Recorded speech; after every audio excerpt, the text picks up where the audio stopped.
오늘 우리 함께 볼 말씀은요, 오늘 오전에 읽었던 본문인데요, 히브리서 11장 32절입니다. 히브리서 11장 32절.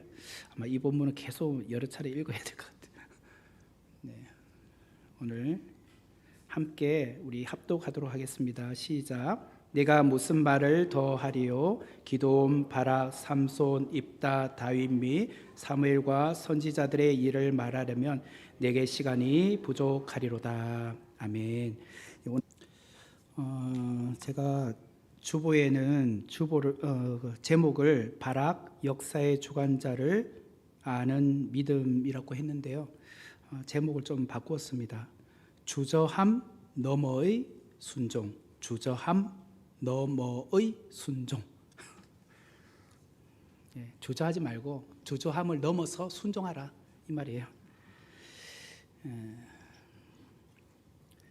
설교 이제 시작할게요. 네.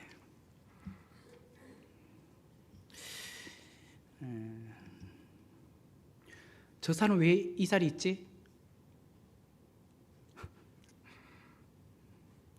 여기 낄 자리가 아닌데 왜 왔어? 깜짝 놀랐죠? 누구한테 말하나? 설교 안에 있는 내용이에요. 이 말을 언제 할까요? 저 사람 왜 이 자리에 있지? 여기 낄 자리도 아닌데 왜 여기 있어? 어떤 상황에서 이런 말 하나요? 갑자기 나보고 하는 말인가 해서 다 나가시려고 하나? 네. 주로 상황이나 장소에 어울리지 않는 인물이 그 자리에 지금 포함되어 있을 때, 혹은 그 사람이 그 자리에 있을 만한 자격이나 명분이 없다고 느껴질 때, 그때 우리는 저 사람 이 자리에 낄 자리도 아닌데 왜 여기 있지? 이런 생각을 하잖아요. 예를 들자면 의사 결정권자들만 모인 중요한 회의 자리가 있다고 합시다. 고도의 전문 지식이 필요한 기술 미팅입니다. 그런데 전혀 상관없는 부서에 어떤 사람이 그게 있다. 전혀 비전문가가 그 자리에 앉아 있다. 그때 누군가가 있잖아, 저 사람 왜 여기 와 있어? 이렇게 말하는 거죠. 그동안 우리는 히브리서 11장 믿음의 전당에 이름을 올린 인물들 한 명 한 명씩 우리가 살펴보았습니다. 이 시간 우리가 이제 바락에 대한 인물을 살펴보게 되는데, 여러분 바락이 어떤 사람인지 아십니까? 바락했습니까? 오늘 본문 32절에 보니까 사사시대 때 활동했던 인물로서 바락이 있다고 했잖아요, 그죠? 오늘 오전에도 말씀드렸지만 기드온, 바락, 삼손, 입다, 사무엘, 이렇게 5명이 32절에 나오는 인물로서 사사시대 사람이라고 했습니다. 여기서 바락이라는 인물을 제외한 나머지는 다 사사예요. 기드온도 사사죠, 삼손도 사사죠, 입다도 사사죠, 사무엘도 사사라고 했습니다. 그런데 바락은 사사가 아니에요. 그러면 바락이 살았을 때 사사는 누구였죠?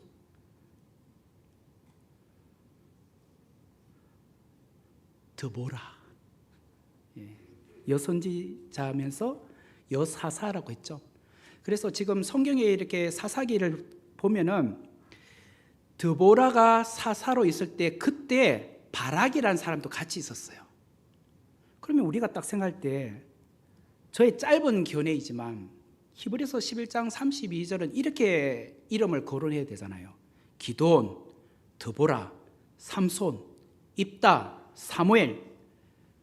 왜? 이들은 다 사사니까. 근데 갑자기 바락이 등장하고 있어요. 드보라가 아니라.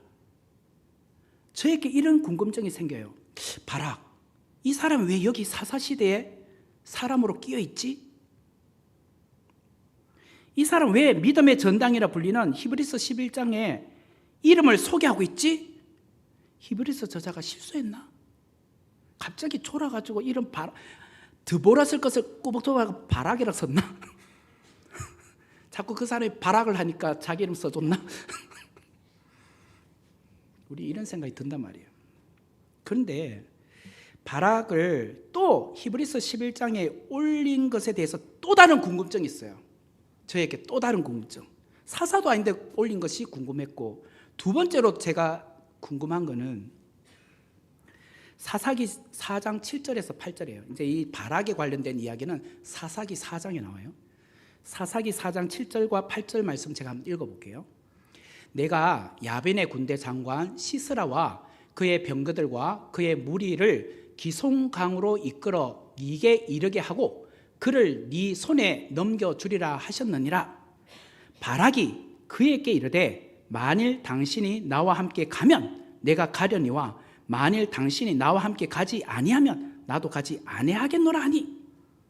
지금 여사사인 드보라가 바락에게 하나님이 야빈의 군대 장관인 시스라와 그의 병거들, 이때 철병거 900대가 함께 왔거든요. 그들을 너의 손에 맡겼다. 네 나가서 싸워라 라고 드보라가 바락에게 말했습니다. 이제 그러니까 바락은 장군이에요. 그랬더니 이 바락이 장군이잖아요. 뭐라 하느냐면 그 7절에 이제 바락이 드보라가 이렇게 해요. 이제 우리말 성경을 한번 읽어볼게요.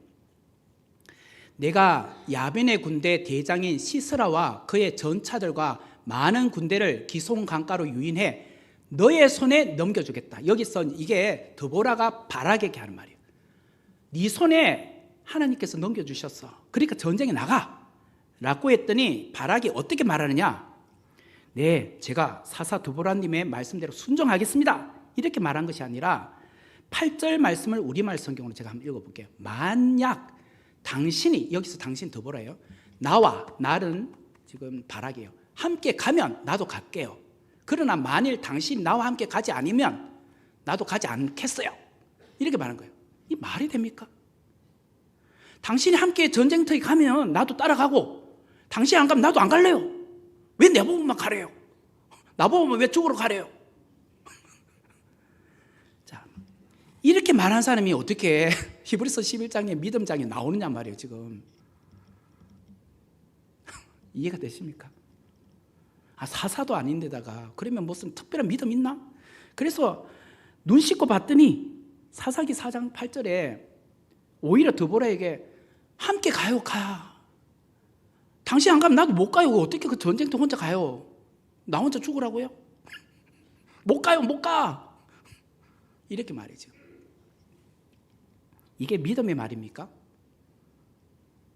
드보라 사사가 하나님의 말씀을 분명히 말했잖아요. 순종하에 나가면 반드시 이긴다고 말했잖아요. 근데 어떻게 이 사람이 이렇게 안 가겠다고 말하는데 히브리서 11장 믿음의 전당에 그의 이름을 기록할 수 있을까? 우리는 바락이 히브리서 11장에 이름이 기록된 것이 너무 당황스러워요. 당황스러워. 이건 뭐가 이상한 것 같아요. 그런데 바꾸어서 한번 말해 볼게요. 바꾸어서 우리에게로 한번 적용해 볼게요. 나 같은 사람이 구원받은 것이 당연한 겁니까? 거기에 대해서 놀라지 않습니까? 우리는 자꾸 바락이 왜 거기에 이름을 올렸어? 우리는 좀 황당하고 당황스러운데 거꾸로 막 바꿔서 나 같은 사람이 구원받아 천국에 간다. 나 같은 사람이 구원받았다. 이게 여러분 놀랍지 않습니까? 제가 누군가에게 들은 이야기예요. 누군지 모르겠어요. 하여튼 너무 오래돼가지고 천국에 갔더니 3번 놀란대요. 3번. 아마 여러분들도 아마 아는 내용일 수도 있어요. 첫 번째 놀라는 거는 죄 많은 내가 뭐라고 하나님의 자녀 삼아서 천국에 오게 하셨을까? 난 죄도 많은데 뭐라고 하나님이 나를 자녀 삼아서 천국에 오게 하셨을까? 내가 천국에 와 있는 것을 보고 내가 놀래요. 두 번째는 잉? 네가 여기 왜 왔어? 절대로 천국에 오지 못할 것 같은 사람이 천국에 와 있는 거 보고 놀라는 거예요. 너는 천국에 올 사람 아닌데 네가 왜 여기 와 있지? 그걸 보고 놀래요. 세 번째는 눈 씻고 찾아봤는데 저 사람 올 것 같은데 안 온 거예요. 지금 분명히 저 사람은 왔을 것 같은데 아무리 뒤져봐도 그 사람이 안 보여. 천국이 안 보여. 그래서 놀란다. 바락은 두 번째 경우예요. 이 사람이 왜 여기 왔지? 왜 믿음의 전당 이름을 기록했지? 이 케이스예요. 그렇다면 제가 너무 재밌게 하나요? 네, 오후 시간이니까 피곤하시니까 제가 좀 이렇게 오버 액션 하려고 있어요. 바락이 히브리서 11장에 이름을 남기게 된 이유가 뭘까요? 그러면 본인이 막 바락해서 된 것도 아니고 히브리서 저자가 막 실수해서 한 것도 아니면 왜 그의 이름이 히브리서 11장에 남아있을까요? 남겼을까요? 기록됐을까? 이게 오늘 제목입니다. 주저함 너머의 순종. 처음에는 주저했어요. 나 안 가요. 당신이 함께 가야 가지. 그런데 그것을 넘어서 결국은 순종했다는 거예요. 이것 때문에 믿음의 전당에 이름을 남겼다는 거예요. 사사기 4장 3절의 말씀 제가 한번 읽어볼게요. 야빈 왕은 철병거 900대가 있어 20년 동안 이스라엘 빠졌네요. 자손을 심히 학대하였으므로 이스라엘 자손이 여호와께 부르짖었더라. 사사 에웃이라는 사람이 죽었습니다. 이스라엘 자손은 이제 에웃이 죽자 또다시 여호와의 목전에 악을 행했다고 사사기 4장 1절의 말씀에 나옵니다. 그래서 여호와께서 이번에는 하솔에서 통치하고 있었던 가나안 왕 야빈을 통하여서 이스라엘을 이렇게 힘들게 합니다. 괴롭히게 해요. 그래 하나님이 야빈의 손에 이스라엘을 내주셨어요. 그러자 야빈 왕은 철병거 900대를 이끌어서 이스라엘 공격해 옵니다. 그러니까 어마어마한 국방력을 갖고 있었던, 군사력을 갖고 있었던 사람이 바로 가나안 왕 야빈입니다. 이제 가나안 땅의 북쪽 지역에 있었던 그런 국가예요. 오늘날로 말하면 야빈 왕에게는 탱크를 잡는 공격형 아파치 헬기 900대가 있는 거예요. 이스라엘은 아파치 헬기가 하나도 없어요. 지금. 그냥 탱크는 있는데 아파치 헬기가 없어. 근데 저쪽 군대는 아파치 헬기가 900대나 있어. 그 탱크를 잡는 그 헬기잖아요. 마치 이런 것과 같은 거예요. 야빈 왕은 철병거 900대라는 강력한 군사력으로 이스라엘을 무려 20년 동안 심히 학대했어요. 여기서 심히 학대했다라는 것을 원어적으로 보면 어떤 거냐면 물에 물기가 옷에 물기가 묻어 있으면 우리가 이렇게 짜잖아요. 이렇게 손으로 짜면 물기가 두두두둑 떨어지죠. 근데 세게 계속 짜다 보면 물기가 안 나오죠. 마치 힘껏 계속 물기가 안 나올 때까지 쥐어 짜는 거. 이게 심히 학대하다는 뜻이에요. 심히 학대. 계속 짜가지고 물기가 아예 안 나올 때까지 짜는 것이 심히 학대하다는 거예요. 우리나라가 과거 일본에 36년간 지배를 당하지 않았습니까? 그때 심한 학대를 받았잖아요. 우리나라 방방 곳곳에 있는 천년 자원 그리고 문화재를 일본이 다 몽땅 빼앗아 갔잖아요. 그뿐 아니라 우리 백성들의 이름까지 바꿨습니다. 창시개명이라고 하죠. 젊은 남자들은 2차 세계대전에 징용으로 끌려가게 되었고 젊은 여자들은 위안부로 끌려가게 되었습니다. 마치 물기를 쥐어 짜는 거예요. 정말. 하나도 안 나올 때까지 쥐어 짜고 있어요. 심한 학대를 하고 있었어요. 이것이 오늘 이스라엘 백성들이 야빈 왕에게 당하고 있는 심한 학대예요. 무려 이게 20년 동안 세금 바치라. 세금 바치면 없는 형편에 또 쥐어짜가 더 바치라. 또 그 농산물, 특산물 이런 거 다 가져가는 거예요. 그러니까 백성들은 신음이 말이 아닌 거죠.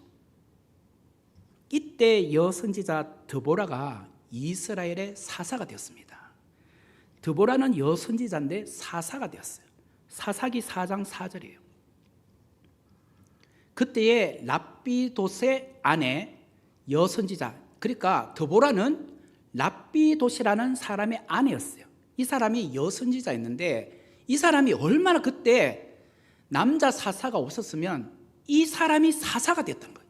여자로서 사사가 됐다는 거예요. 우리가 일반적으로 사사라고 하면 힘이 세거나 뭐 무기를 잘 다루거나 그래서 뭐 그런 군사적으로 뭔가 기술이 있는 사람, 무술을 잘하는 사람, 이런 사람들이 주로 나오잖아요. 뭐 온니엘, 삼갈, 입다, 입산, 뭐 삼손. 근데 이 사람은 여자인데 뭘 무기를 잘 다룹니까? 그냥 집에서 가정주부였어요. 그리고 그냥 여선지자였어요. 하나님의 예언의 말씀을 듣는. 근데 하도 그때에 남자로서 뭐 할 만한 사람이 없었는지 하나님이 이 사람을 사사로 세웠어요. 이랬던 드보라가 바락을 불러요. 납달리 자손과 이제 바락은 납달리 자손인데 납달리 자손과 그 옆에 있는 스불론 자손 한 10,000명 정도를 다 모아서 다볼산으로 가라. 여호와 하나님께서 야벤의 군대 장관 시스라와 그의 병거 900대를 너의 손에 넘겨주셨다. 이렇게 말씀을 했어요. 이제 하나님의 예언의 말씀을 들어서 전달해 준 거죠. 바락에게. 그랬더니 바락이 하는 말이 만일 당신이 나와 함께 가면 내가 가려니와 만일 당신이 나와 함께 가지 아니하면 나도 가지 않겠어요. 이렇게 말을 했어요. 우리는 바락에게 이런 말을 할 것 같아요. 아니, 드보라 사사가 여호와께서 너의 손에 야벤의 철병거 900대를 넘겨주셨다고 하셨다면 가면 되지 뭔 잔소리야. 가면 되잖아 그냥. 근데 계속 잔소리만 하고 있어요. 핑계만 대고 있다는 거예요. 근데 이게 말같이 쉽지는 않잖아요. 왜?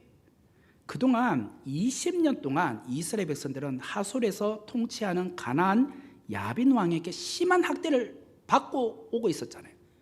계속 쥐어짜고 있었잖아요. 그러니까 모든 이스라엘 백성들이 사실은 여기에 대한 심한 트라우마가 있었어요. 바락도 똑같죠. 아니 지금까지 우리를 학대했던 그 사람에게 내가 싸우러 가라? 어떻게 가? 그러니까 패배주의가 계속 짓눌려 있었던 거예요. 그래서 바락이 드보라 사사님 저 혼자 못 가요. 당신도 함께 가주시면 저 갈게요. 이렇게 말했던 거예요. 그래서 드보라가 아이고 그래 함께 가줄게. 그래 같이 가요. 그냥 다볼산까지 같이 올라가죠. 그러니까 결국은 여사사로서 본인은 칼싸움도 못하는데 결국은 거기 전쟁터에 가요. 여러분 이게 우리 삶에도 철병거 900대가 때로는 우리 삶 속에 나타날 때가 있어요. 도저히 내 힘으로 넘을 수 없는 경제적인 철병거, 관계 단절의 철병거, 혹은 무겁게 짓누르는 미래에 대한 불안감이라는 철병거, 이런 것들이 우리 모두에게 다 있어요. 그래서 그 철병거가 오랜 기간 동안 우리를 짓누르다 보니까 우리는 거기서 헤어나지 못해요. 바락이 처음에 주저했던 이유가 바로 그랬습니다. 하나님보다 철병거의 숫자가 먼저 눈에 들어왔잖아요. 900대라잖아요. 900대. 아파트 헬기가 900대가 있다 하잖아요. 우리는 한 대도 없는데. 이처럼 현실의 압도적인 크기 앞에 인간이 위축되는 것은 어쩌면 당연한지도 몰라요.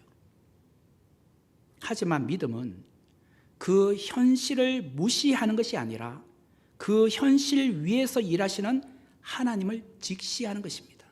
이게 중요한 말입니다. 믿음은 그 현실을 무시하는 것이 아니라 그 현실 위에서 일하시는 하나님을 직시하는 것이다. 드보라는 바락에게 하나님의 명령을 전달합니다. 사사기 4장 7절 말씀.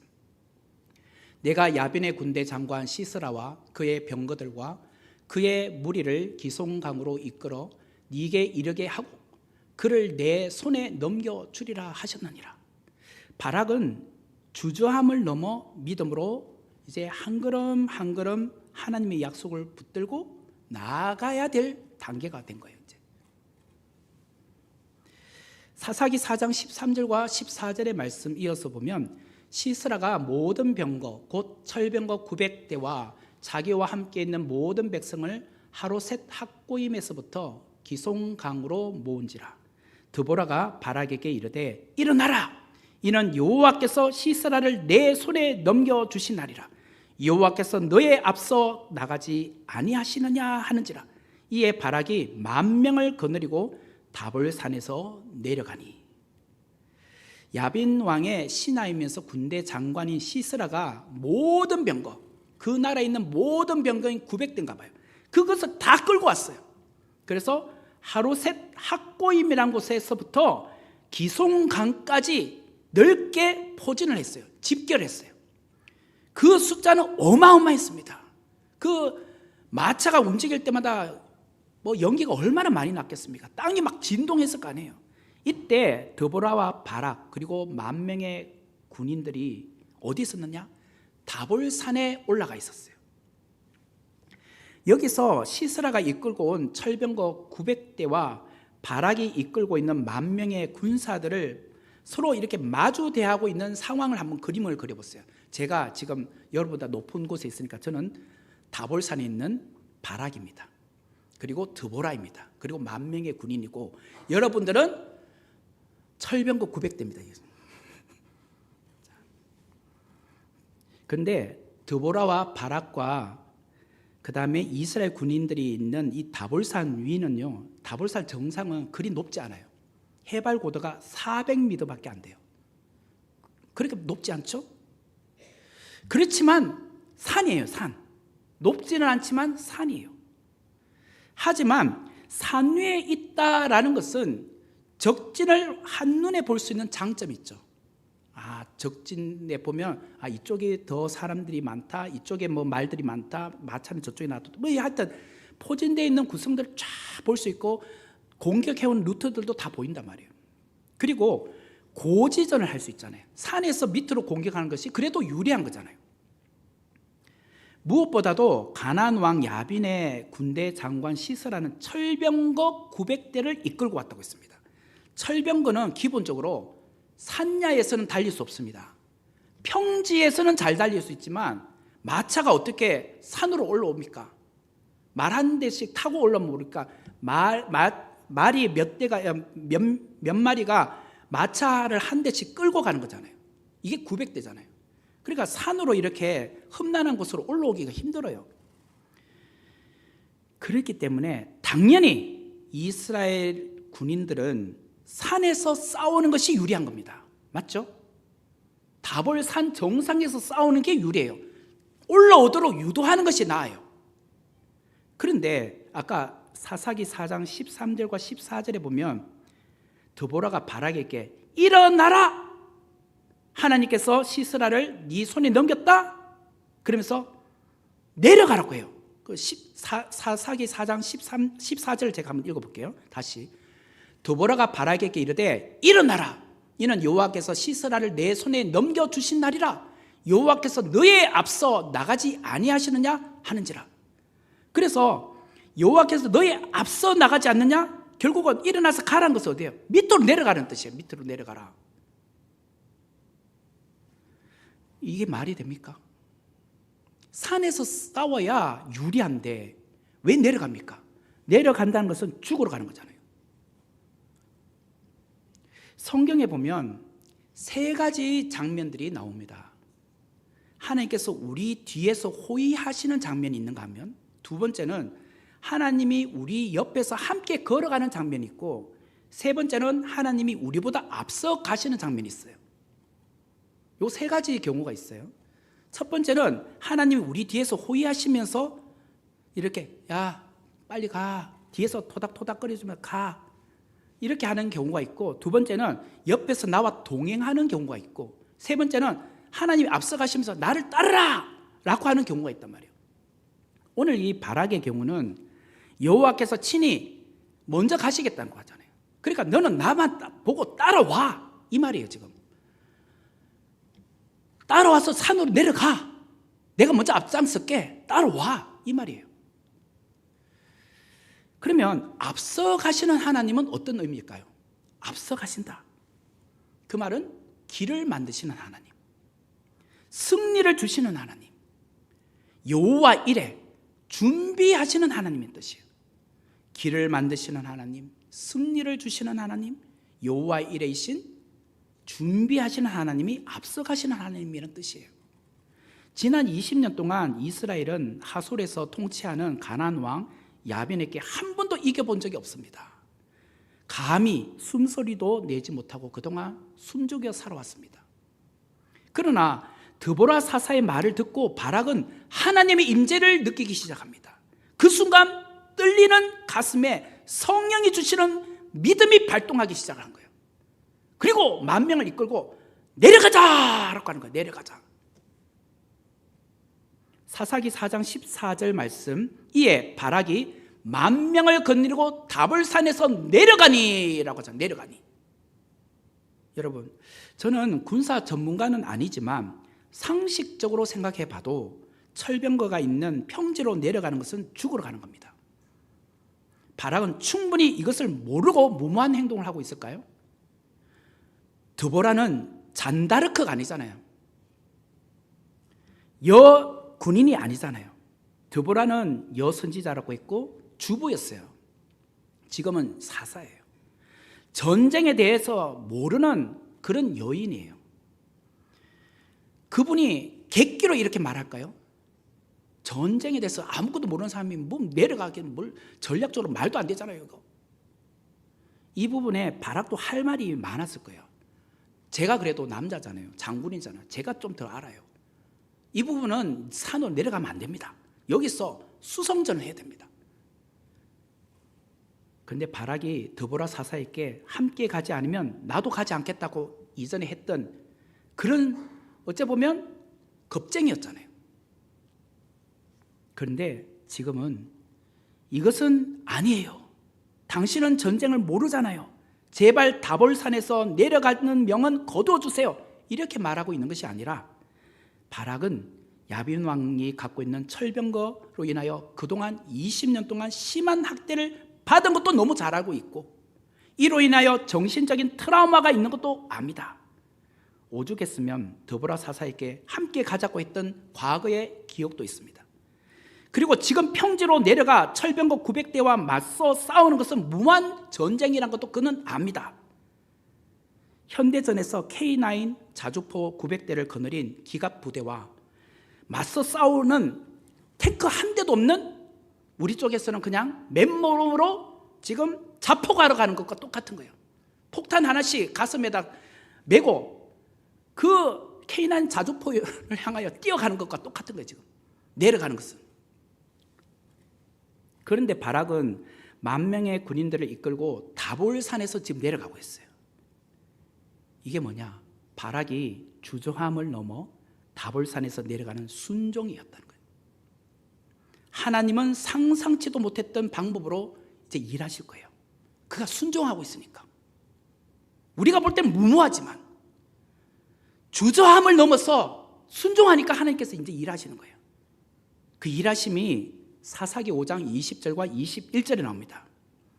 별들이 하늘에서부터 싸우되 그들이 다니는 길에서 시스라와 싸웠도다. 예. 기송강은 그 무리를 표류시켰으니 이 기송강은 옛강이라 내 영혼아 네가 힘있는 자를 밟았도다. 이게 사사기 5장은 전쟁에서 승리하고 돌아와서 부르는 승리의 노래였어요. 드보라와 그 다음에 바락이 불렀던 노래였는데 여기 보면 기송강은 그 무리를 표류시켰다라는 말이 나오는데 이게 뭐냐면 그 철병거가 지금 평지에 있었어요. 그 옆에 기송강이 있었어요. 그런데 지금은 건기예요. 건기다 보니까 물이 하나도 없어요. 바짝 말랐어요. 그런데 갑자기 폭우가 내리기 시작한 거예요. 폭우가 내리기 시작했다. 기송강변에 있었던 시스라의 철병거 갑과 갑자기 불어난 물로 인해서 철병거 바퀴들이 진흙탕에 움직일 수 없게 되었던 거예요. 이렇게 하나님께서 역사하셨다는 거예요. 사사기 4장 15절의 말씀을 보면 여호와께서 바락 앞에서 시스라와 그의 모든 병거와 그의 온 군대를 칼날로 혼란케 빠지게 하심에 시스라가 병거에서 내려 걸어서 도망간지라. 그 바퀴가 빠져가지고 움직이지 않으니까 걸어서 도망을 갔다는 거예요. 혼비백산하면서 도망을 간 거죠. 여러분, 하나님은 우리가 상상도 못하는 허를 찌르는 한 수를 갖고 계시는 분이에요.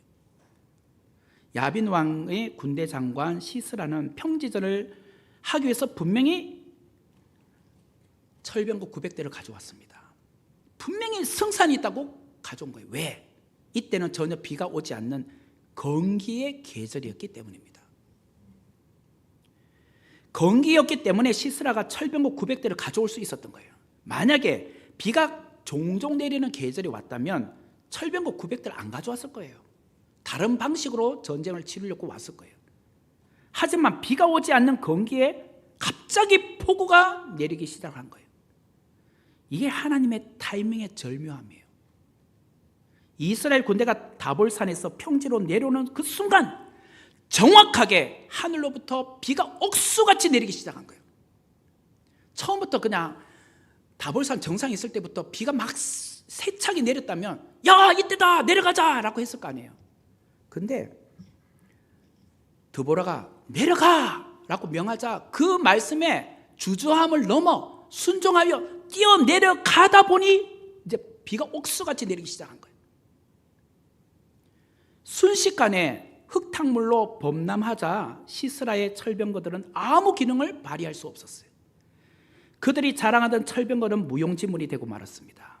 진흙볼에 바퀴가 잠겨 오도 가도 못하게 된 거예요. 특히 이들이 믿는 신이 있었어요. 비의 신이 있어요. 비의 신. 이들은 날씨를 관할하는 그런 날씨와 관련된 신을 믿고 있었어요. 그러니까 당연히 거기에도 점쟁이가 있을 거 아니에요. 자, 요 시절에 가면 절대로 비가 안 와. 전쟁을 치러도 돼. 언제까지만 딱 그 전쟁을 마무리하고 오면 돼. 당연히 비가 오지 않고 있는 건기였기 때문에 자기들은 자신의 신들을 믿고 그 날씨를 통제해 주는 것을 믿고 전쟁에 참여한 겁니다. 그런데 날씨의 신이 배신한 겁니다. 우리 편이 되어야 할 비의 신이 건기에 폭우가 내리기 시작해서 저주의 신이 되고 말았어요. 지난 20년 동안 천하를 제패했던 야벤의 철병거가 한순간 무너지고 말았어요. 하나님은 어떤 분이신가? 우리가 다볼산에서 내려가기로 결심하고 순종하여 내려가면 하나님은 기송강의 물을 범람하게 하신다는 거예요. 비를 내려서 범람하게 하시는 분이라는 거예요. 전쟁의 승패는 병거의 숫자에 있는 것이 아니라 하나님의 능하신 손에 있다는 거예요. 이걸 오늘 이 본문을 통해서 우리가 배우게 돼요. 성도 여러분, 내가 할 수 있을까라고 주저하고 계십니까? 나 이거 할 수 있을까? 우리는 연약해서 때로는 주저할 수 있습니다. 주저할지라도 약속만큼은 놓치지 마십시오. 때로는 머뭇거리는 나의 모습이 보일지라도 하나님의 약속의 말씀을 내려놓지 마십시오. 믿음은 두려움이 없는 게 아니라 그 두려움을 무릅쓰고 주저함의 자리에서 계속 머물러 있는 것이 아니라 결단하고 행동하는 것입니다. 믿음은 두려움이 없는 게 아니에요. 두려움이 엄습해와도 그 주저함의 자리에서 그냥 가만히 있는 것이 아니라 그 두려움을 극복하기 위해서 움직이는 거예요. 이게 믿음이에요. 안개가 나를 가려 앞이 전혀 보이지 않을 수 있습니다. 안개가 짙으면 앞이 하나도 안 보이잖아요. 미래에 대한 걱정과 염려가 있을 수 있습니다. 그래서 내 믿음이 흔들릴 수 있어요. 그때 주저함의 자리에서 주님의 약속의 말씀을 붙들고 주님께서 한 걸음 한 걸음 내디뎌 보라고 할 때 순종해 보십시오. 믿음으로 순종하면 하나님께서 폭우와 같은 은혜를 주시는 거예요. 그러면 생각지도 않았던 큰 비가 내립니다. 이게 은혜의 단비 아닙니까? 하늘로부터 큰 축복의 단비가 내리는 순간 우리는 하나님이 하셨구나, 하고 계시는구나 보잖아요. 하나님은 나를 돕기 위하여 이미 준비를 미리 준비하고 계세요. 비를 준비하고 계시더라고요. 비를 준비하고 계시더라고요. 그런데 하나님께서 주실 축복을 내가 누리기 위해서는 어떻게 될까요?